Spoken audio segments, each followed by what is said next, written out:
Hi everyone, welcome to 10 Minutes of Design with Chinedu Unfiltered. Here, we'll be talking about UX design, product strategy, products people use and how they make them feel, the latest technologies and how it is used by UX designers. All this from a professional, data-driven and personal view, which is undiluted. In this episode, I'll be talking about product and emotions. Well, you might be asking, what does emotion have to do with product? Quite a lot, actually. And you'll be learning a lot about it in this episode. This episode will be divided into two parts. And currently, we are on part one, which is how the product makes the user feel. Part two will be how it makes the designer feel when they see people use their product. You see, these are two different classes of emotion, and this is strongly based on how you view it. The emotions you feel as a creator will slightly be different from those that the users feel. One is seeing your creation being used, and the other is the feeling you get when a product does what it's designed to do. Help users or customers achieve their everyday goals. Customers' emotion could vary at different points in the customer journey, and it can be used to measure the overall customer satisfaction when they interact with the product. So, let's talk about the types of emotions users could feel while using a product. And these emotions could range from joy, satisfaction, indifference, despair, confusion, and frustration. Number one, joy. Users could feel joy as a result of completing a milestone, a step, or the entire design process with minimal or less obvious complication. Number two, satisfaction. Satisfaction could be from seeing your interest for the month credited into your investment app, buying an investment package seamlessly, paying a rent without any sort of confusion, or making a payment through a payment gateway without any challenges. Number three, indifference. Indifference could be from their inability to understand what their goal is on that platform. If this were to happen, it could be on a rate of 2 out of 10. And my reason for saying this is for anyone to download and use your product, they have an existing goal in mind, regardless of how small it is. So, most times, you would hardly want to factor in indifference while designing a product, but that doesn't mean it shouldn't be at the back of your mind. Number four, despair.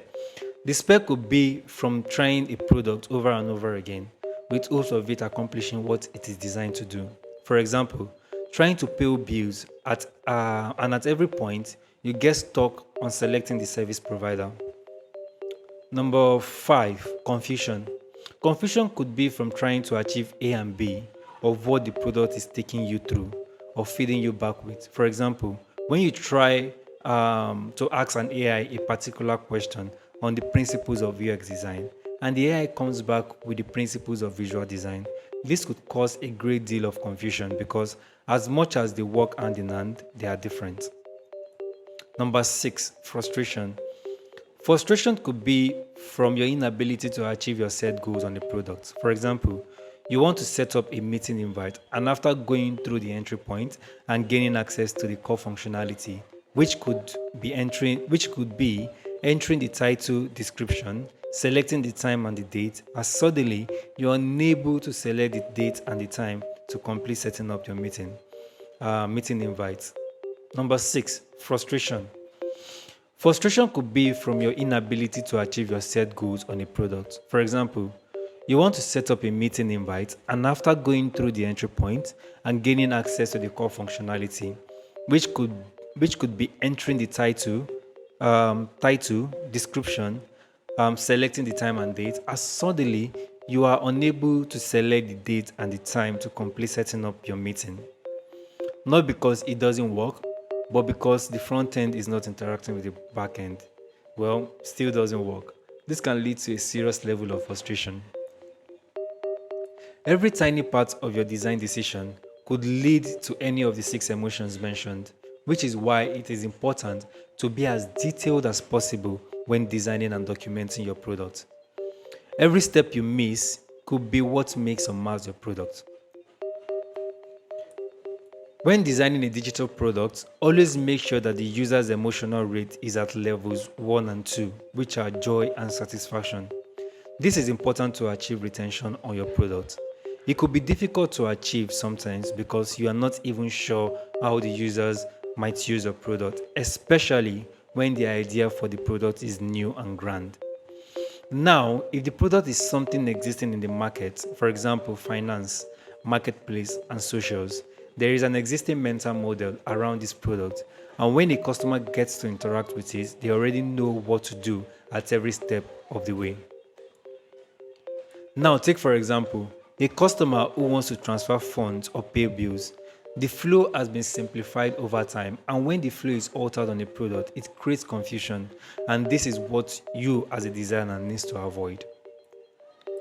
If there is an existing mental model and you believe that the mental model should be improved or changed, always make sure you test aggressively with your users before the product is launched.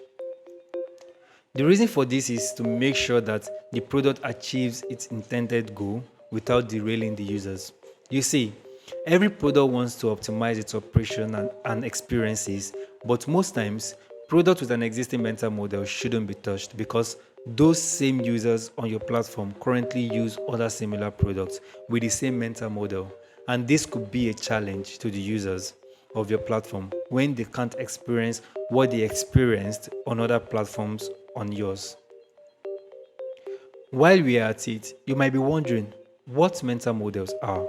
Well, mental models are a set of beliefs and ideas that we consciously or unconsciously form based on our experiences.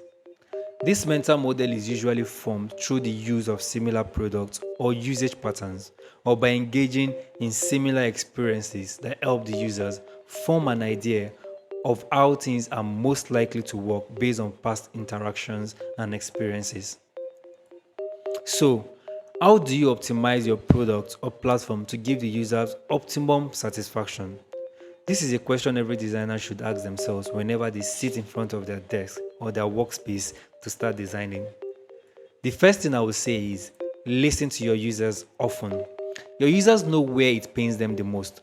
Businesses can go ahead and make all the decisions, but if those decisions are not making the user's life easier, it defeats the purpose of being a UX designer.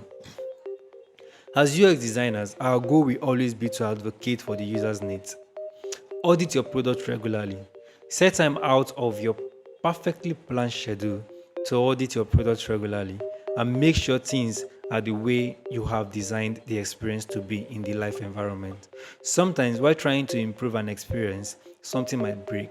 So, this is important to make sure that things are working as they should. Request for data. Your product is live, right?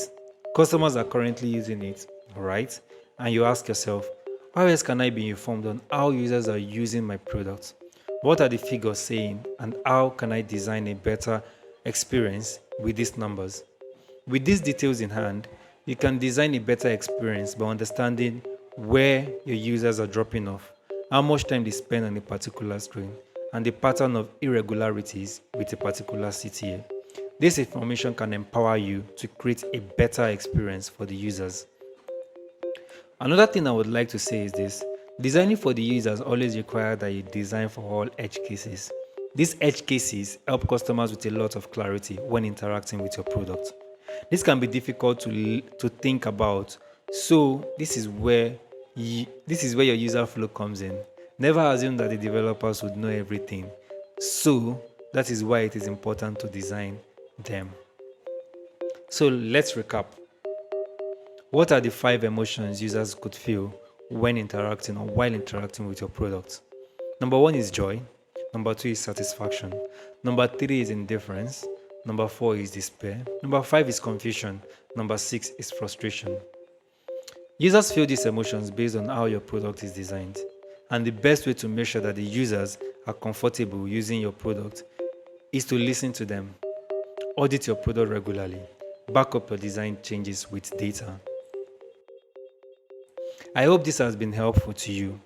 In the next episode, we'll be touching more on how designers feel when they see their product used. Till next time, signing out. Chinedu.